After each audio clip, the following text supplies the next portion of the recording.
Olá pessoal, você está assistindo a aula de número 9 da revista Lições da Palavra de Deus, número 51, cujo título é A Gênese Triunfal da Igreja, um estudo em Atos dos Apóstolos.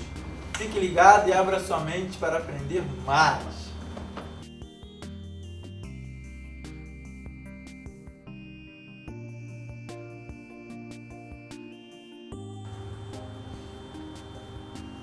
Vamos começar a aula. A lição de número 9 tem como título O Retorno de Paulo a Jerusalém. Após as suas 3 viagens missionárias, mais especificamente após a terceira viagem missionária, que ocorre a partir de Atos 18, quando Paulo visita Galácia, a igreja da Ásia Menor, ali na região da Turquia, parte na Macedônia também. Após esse período da terceira viagem missionária do apóstolo, ele decide voltar a Jerusalém para rever os irmãos, para participar da festa de Pentecostes. Isso está em Atos 21. Chegando lá, ele foi bem recebido pelos irmãos, recebido de bom grado, bem tratado, e ele decide ir ao templo para participar de um ritual, digamos, de purificação por um período de 7 dias. Porém, alguns judeus, vendo Paulo ali, o reconheceu como aquele pregador do caminho e foi acusado de estar pregando, digamos, heresias, desvirtuando os judeus da sua fé original e ortodoxa.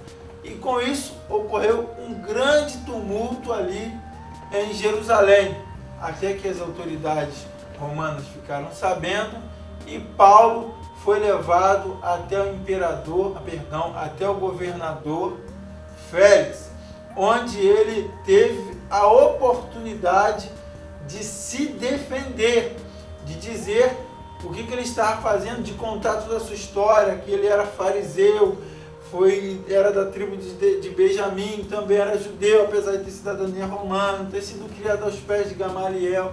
Contou toda a sua história. Logicamente que diante desse fato, os romanos não viam problema nenhum com as diferentes religiões que haviam em seu império.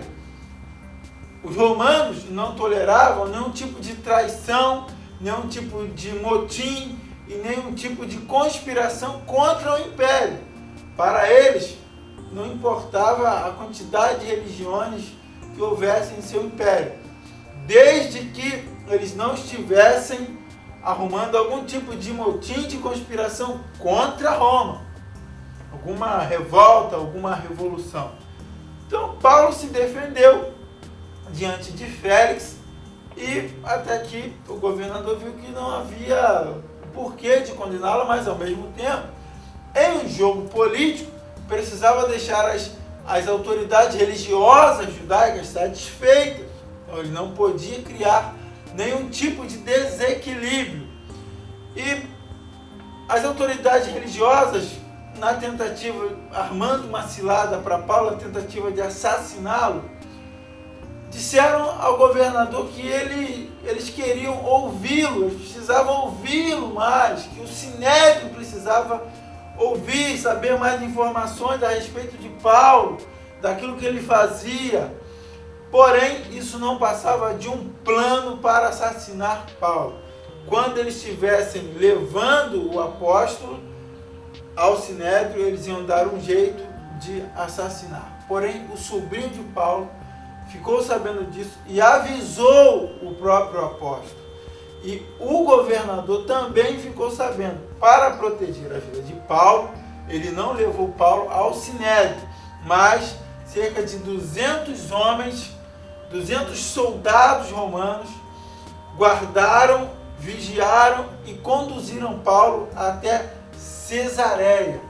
Paulo, para satisfazer o desejo da liderança religiosa judaica, o governador deixou ele preso por cerca de 2 anos, até que Paulo foi ouvido novamente por um outro governador que foi substituído por Félix, ou foi que substituiu Félix, neste caso, Festo, onde Paulo também teve a oportunidade de depor, de falar, de contar a verdade, de dizer, tanto para ele quanto para sua esposa, de dizer o que estava acontecendo, por que dele ter sido preso, o que ele fazia, qual era a pregação dele, em quem ele cria. Teve a oportunidade de relatar a sua fé diante, tanto de um governador quanto de outro. Isso foi mais uma oportunidade em que Paulo teve para pregar a Cristo, o Cristo ressurreto, o Cristo que morreu, o Cristo crucificado, que morreu pelos nossos pecados. Em mais uma oportunidade, Paulo não deixou de pregar o Evangelho, mesmo tendo que se justificar, tanto diante de autoridades religiosas quanto autoridades civis. E Paulo, não satisfeito com isso, apelou para a corte de César, para a corte superior, mostrando que também tinha a sua cidadania romana. E um romano não podia ser executado, não podia ser condenado, sem antes ser ouvido na corte suprema. Os romanos não toleravam castigo aos próprios cidadãos. Por exemplo, a própria morte de cruz não cabia aos cidadãos romanos. Então, de tão cruel que era essa morte. Tudo isso para dizer que Roma não permitia um tratamento severo, um tratamento cruel aos seus cidadãos. Depois de ter sido ouvido por Félix, Félix entendeu que por Félix e por Festo, entenderam que nenhum dos dois condenaram Paulo. Eles perceberam que Paulo era uma vítima ali, digamos, da religiosidade judaica, que queria o mal, que queria aprisionar, que queria a morte daquele homem, assim como crucificaram Cristo, assim como crucificaram Jesus, injustamente. Então queriam fazer o mesmo com Paulo, com o apóstolo. Foi nesta hora que o apóstolo apelou para a corte de César, ou para a corte romana. Então, mesmo sabendo que Paulo não tinha culpa de nada, eles não puderam inocentar Paulo, porque ele havia apelado para a corte romana. Então Paulo foi conduzido a Roma, por onde acredita-se que ficou lá por mais 2 anos, ou por onde ele foi, ao final de tudo, mesmo depois, acredita-se, historiadores, que ele foi inocentado nessa corte, foi solto, ainda pregou o evangelho na ilha de Creta, e depois, só depois, com a perseguição de Nero, por volta do ano 66 a 67, que ele foi preso e decapitado. Mas nesta ocasião, ele foi a Roma para ser julgado pela corte romana. E na próxima lição veremos, a lição de número 10, o desfecho dessa história e o capítulo final, digamos, do livro de Atos dos Apóstolos. Espero que você tenha compreendido toda essa parte de julgamento, do retorno de Paulo a Jerusalém, da acusação dos judeus, do plano para matar Paulo. Espero que você tenha entendido e mais uma vez aqui mostrando que em qualquer ocasião, como Paulo disse a Timóteo, pregue a palavra a tempo e fora de tempo. Mesmo diante de um julgamento, Paulo não deixou de pregar o Evangelho. Deus te abençoe, não se esqueça, inscreva-se no nosso canal e até a próxima aula.